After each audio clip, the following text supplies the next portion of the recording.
ഈ സയൻസ് കാണുകയാണെങ്കിൽ പ്രേക്ഷകരുടെ വിഷസ് മാനിഫെസ്റ്റ് ആകാറായി എന്നതാണ്. ഒരു അൺഎക്സ്പെക്റ്റഡ് ന്യൂസ് നിങ്ങൾക്ക് ലഭിക്കുന്നുണ്ടെങ്കിൽ, ഓർ ഒരിക്കലും വിചാരിക്കാത്ത ഒരാൾ അല്ലെങ്കിൽ നിങ്ങൾ എക്സ്പെക്റ്റ് ചെയ്യാത്ത ഒരാളുടെ മെസ്സേജ് വരികയോ കോൾ വരികയോ അല്ലെങ്കിൽ ആൾ പേഴ്സണലി നിങ്ങളെ കാണാൻ വരികയാണെങ്കിൽ, this is a first sign. ഒത്തിരി നാൾ കൊണ്ട് ഒരിടത്ത് പോകാൻ, ദാറ്റ് ഈസ് പ്രത്യേകിച്ചും ദേവാലയങ്ങളിൽ പോകാൻ ആഗ്രഹിച്ചിട്ട് പറ്റാതെ വന്നിട്ട് പെട്ടെന്ന് നിങ്ങൾക്ക് പോയി തൊഴാൻ, ആ ദേവാലയത്തിൽ പോയി തൊഴാൻ സാധിച്ചാൽ, ഇതാണ് നിങ്ങളുടെ സെക്കൻഡ് സൈൻ.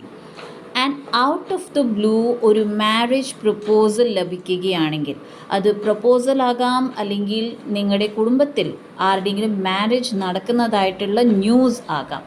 ഈ 3 സയൻസ് പ്രേക്ഷകർക്ക് കിട്ടിയിട്ടുണ്ടെങ്കിൽ ദാറ്റ് മീൻസ് നിങ്ങൾ ഏറ്റവും കൂടുതൽ ആഗ്രഹിച്ച ഒരു വിഷ് പെട്ടെന്ന് തന്നെ നടക്കാൻ പോകുകയാണ്.